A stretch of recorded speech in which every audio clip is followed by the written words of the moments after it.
You are listening to the Drink Less Lifestyle podcast with Dr. Sherry Price, episode number 3.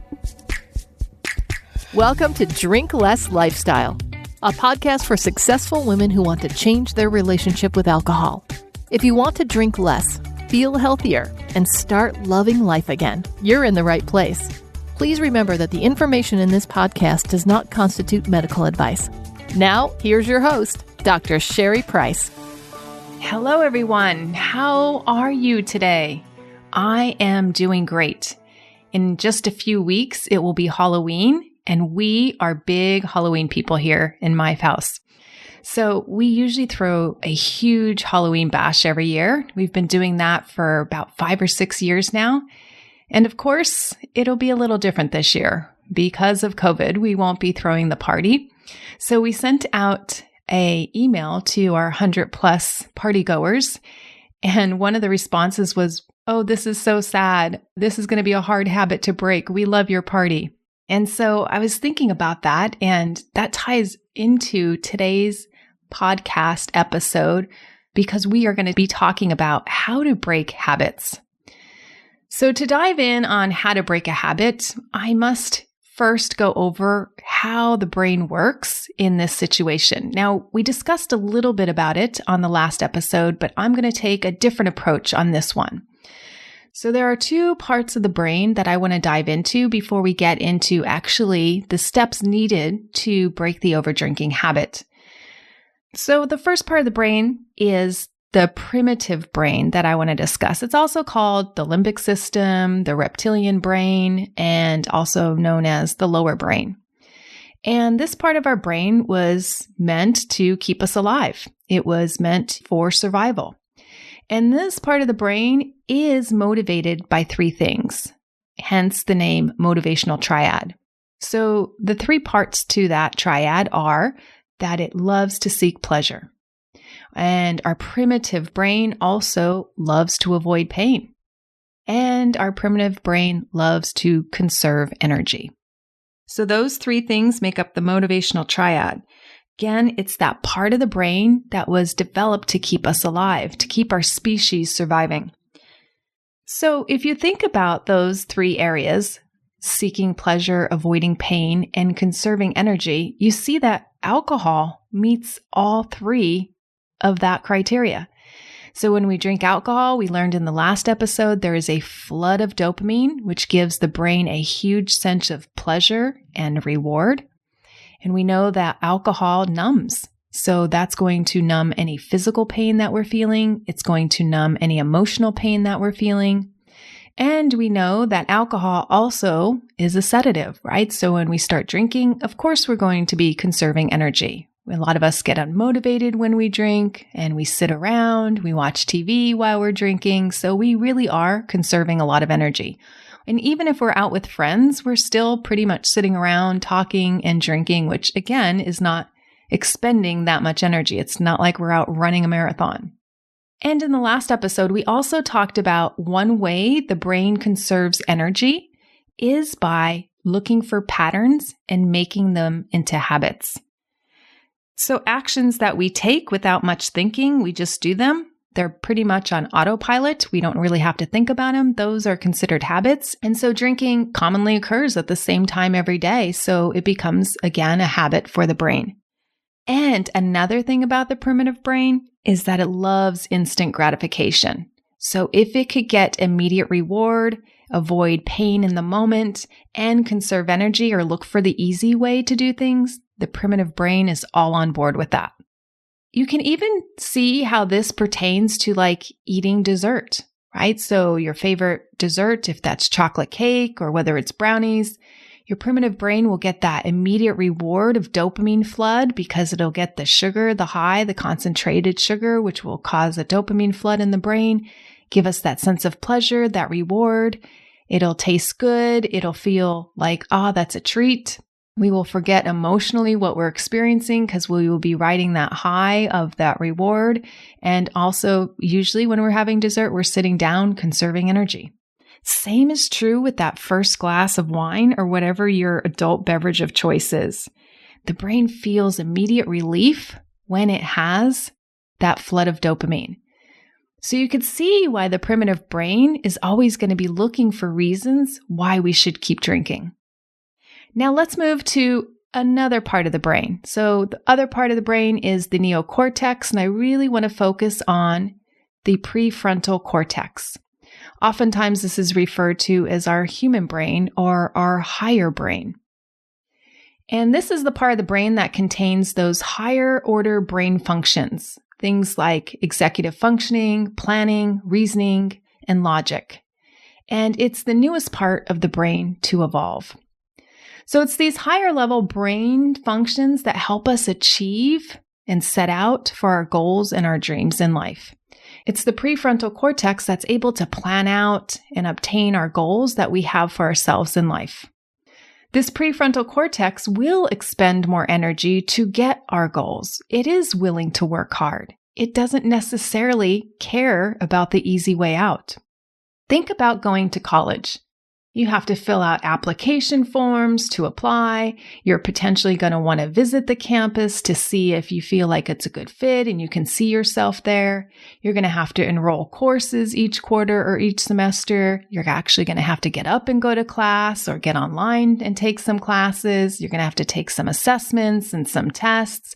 You're going to have to read along the way, study along the way. You're going to have to do all these things to get the goal of getting the degree at the end.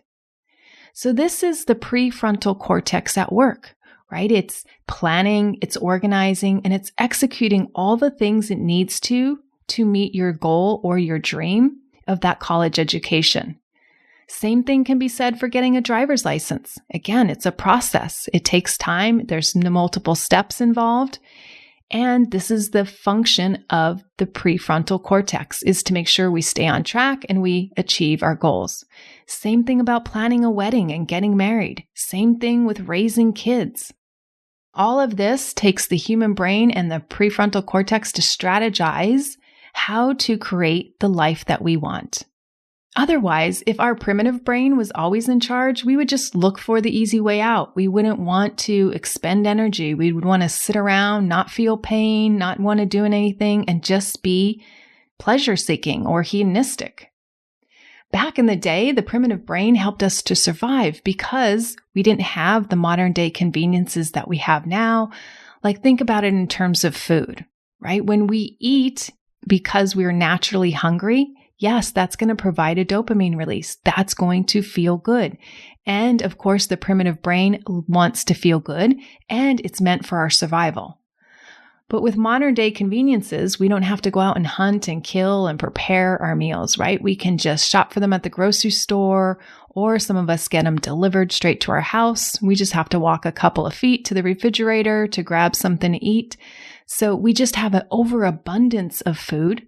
And it's very convenient to make it compared to what it was like for our ancestors.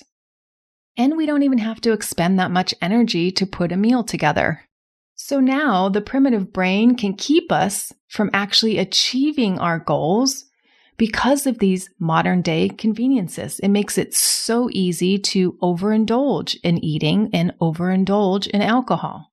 Not only that, these concentrated foods, as Mark Hyman would say, these frankenfoods, right, are designed to be highly concentrated and highly stimulating and highly rewarding to the brain. So when we have things like prefabricated foods and Cheez-Its and Oreos, of course, the dopamine flood is going to happen and we're going to experience greater reward. So that's going to contribute to us wanting to keep doing that. Same thing goes with alcohol.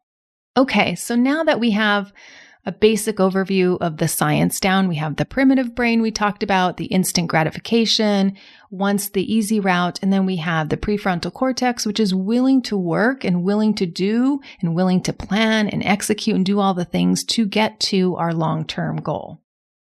So I just want to say at this point, this is exactly how the brains are supposed to work. It's actually how they were designed. So when we overindulge in food or we overindulge in drinking, it's not a personal flaw. It's not that we are flawed or should not mean anything about us at all. Overdrinking doesn't mean anything about your morals, your character, your worthiness as a human, your worthiness or lovability as a mom, your worthiness or dignity or lovability as a wife. None of that. Overdrinking doesn't make you less than. It doesn't make you bad. It doesn't mean anything about you unless you assign meaning to it. Because it's really how our brains were designed. So you just have a well-trained, well-ingrained feedback loop or habit when you're overdrinking. Now that's different than when you get to the stage of addiction. And all of this is just neutral. It's all just how your brain works. And the best news, it's totally fixable and changeable. Okay, so now let's look at how we can change the habit. I like to call this flipping the switch. And when I say we're flipping the switch, we're meaning that the habit is not controlling the brain. So by flipping the switch, we are basically overriding the habit with our prefrontal cortex. And oftentimes when I work with my clients, they will tell me I literally feel like a switch has been flipped in my mind. And when they get to that place where the switch has been flipped, they feel so differently about alcohol. They think about it differently, and their desire lessens for it. And that's exactly what happened to me as well. So when you flip the switch, your drinking is not automatic. It's not just something you do because it's that time of the day. And if and when you do decide to drink, you're drinking because of intention. Not because of habit, not because of boredom, not because of loneliness. You're actually intentionally choosing to drink on purpose, which is different than the habit, which means we're not drinking on purpose. We're just drinking because it's what we do. So for that to occur, we have to strengthen the prefrontal cortex in the area of drinking. Now, most of us have this strengthened in other parts of our lives, right? Maybe you've got the college degree. Most of us can drive, right? We've done things in our life that require the prefrontal cortex and we've mastered it or we've achieved it. Now we just need to apply the skill to the area of drinking. And it could be easier than you're thinking. So in psychology, it's called a top-down approach when you're using the prefrontal cortex to override the primitive brain. And so when you start doing this, right now, if the habit is in charge, the habit gets stronger every time you feed it. And when you start to strengthen the prefrontal cortex, right, you're starting to lay down the framework of a new neural pathway in the brain. So as the new neural pathway starts to get strengthened, right, then your prefrontal cortex and what you want to do with your drinking starts to take over. You may have heard the term neurons that fire together wire together, right? So as you strengthen this part of your brain, it becomes easier and easier for this part of the brain to be activated, and your desire and the old habit starts to fade away. So just like any other place in the body, if you're not using cells and if the body's cleaning up and always pruning things, it's not using. It's always getting rid of waste, right? If cells become damaged, the body cleans it up. We're always shedding skin cells that are dying off, right? The body gets rid of things that aren't being used. So if that habit circuit pathway in the brain is not being used, over time, the brain will start to prune that neural pathway away. It gets weaker, while the prefrontal cortex pathway gets stronger and stronger. And that's when you decide to drink with intention. You're not just doing it out of habit. You're not just doing it because it's that time of day. You're intentionally planning your drinks ahead of time. And so this is the process of neuroplasticity, meaning the brain changes when we begin to change and do things differently. So think about that. By changing the way we think and what we do, we can actually change the patterns in our brain. We literally have control over this process, which I find totally fascinating. Thanks to neuroscience research in the past 30 years, we now know how to reprogram our brain to get the life we want and the relationships that we want. Just like I mentioned in the last episode, our desire is learned. And it can be unlearned or reprogrammed through using our human brain, that prefrontal cortex part of our brain. So how is our desire formed? It's by what we think about and how we think about things. And how do new neural networks form in the brain? It's through our thoughts, it's through our emotions, and through new experiences that we undertake. This is what grows you and changes you. So it's new thoughts, new emotions, and new experiences. That's how the brain changes. So this is how coaching can change you, because you have a coach that exposes you to new ways of thinking and new ways of being, which fundamentally will start to change the way you see yourself and the way you see things in the world. We can't just expect to have a new thought one time and that it would totally repattern our brain's connection. It just doesn't work that way. It's the thoughts that we repeat over and over that begin to change our neural networks. Those thoughts need to be repeated.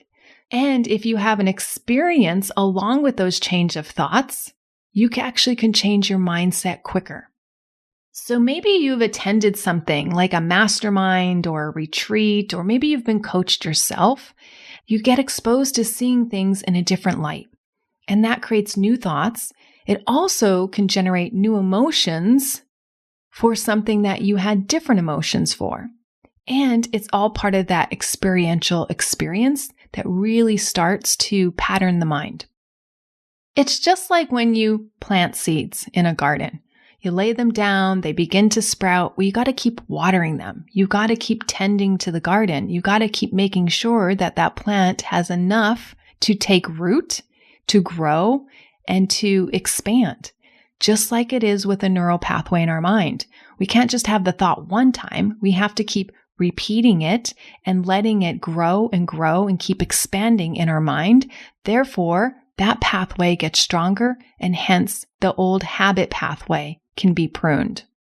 Now, a lot of people, including myself, we look to books because we think, if I just get more knowledge on the topic, I can change. And I love books, and I'm all for reading. But a lot of people don't get the change they want from just reading a book because they look at reading a book as just acquiring knowledge. But when you read a book and you want transformation from a book, you have to apply the knowledge from that book. You have to sit with that information. You have to sit with those new thoughts. You have to practice that new way of thinking or that new way of being. And that's really when a book can start to transform your life. So change is always a process that starts from the inside. And that's why focusing on just saying no to the drink or just not allowing the drink, that's on the external, right? And so that's really not going to change our habits long term. It's not going to change our desire long term. And hence, it's not going to change our relationship with alcohol long term. That has to start internally with our mind. We have to create new neural pathways where we think about alcohol differently so that we behave around it differently. So this is the philosophy I use in my coaching practice. It's that top-down approach. It's by strengthening that prefrontal cortex to override the habit brain. And this process is so effective because you get to intentionally create the relationship that you want with alcohol. It doesn't have to mean all or nothing, but it does mean getting specific about what you want and when. And I urge you all to spell it out on paper. This is one of the best exercises you can do to train your brain to get the relationship that you want with alcohol. So ask yourself some questions. Ask yourself, what kind of relationship do I want with alcohol, if any? If you do want it, and you say you want it socially, what does that really look like? Is that a certain amount of drinks per day? Is that a certain amount of drinks per week? Is that a certain amount of drinks per month? And also ask yourself, in what scenarios do I want to allow drinking? And equally important, what scenarios don't you ever want to allow it? For me, I even pick emotional states. I don't ever want to drink when I'm angry. I know nothing good comes of that. I've practiced that. I've seen the results, and I'm not happy with myself if I drink due to anger. And finally, you have to believe that changing your relationship with alcohol is possible. You have to believe that you can change. And with that, knowing that you can change, you also have to let go of any past experiences and let that not mean anything about your present or your future. You have to really leave the past in the past. So all of this requires energy. It requires effort from the prefrontal cortex area of our brain. When we learn how to use it, we begin to use our brains for us rather than against us. And the great news is this is a skill anyone can learn. And I'm glad you're joining me on this podcast journey to learn more about the tools to improve this skill so you can drink less.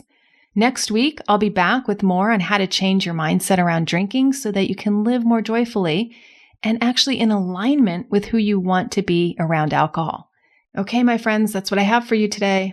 But before you go, I'm excited to celebrate the launch of this podcast by giving away 4 $100 Amazon gift cards to lucky listeners who subscribe, rate, and review the show on Apple Podcasts.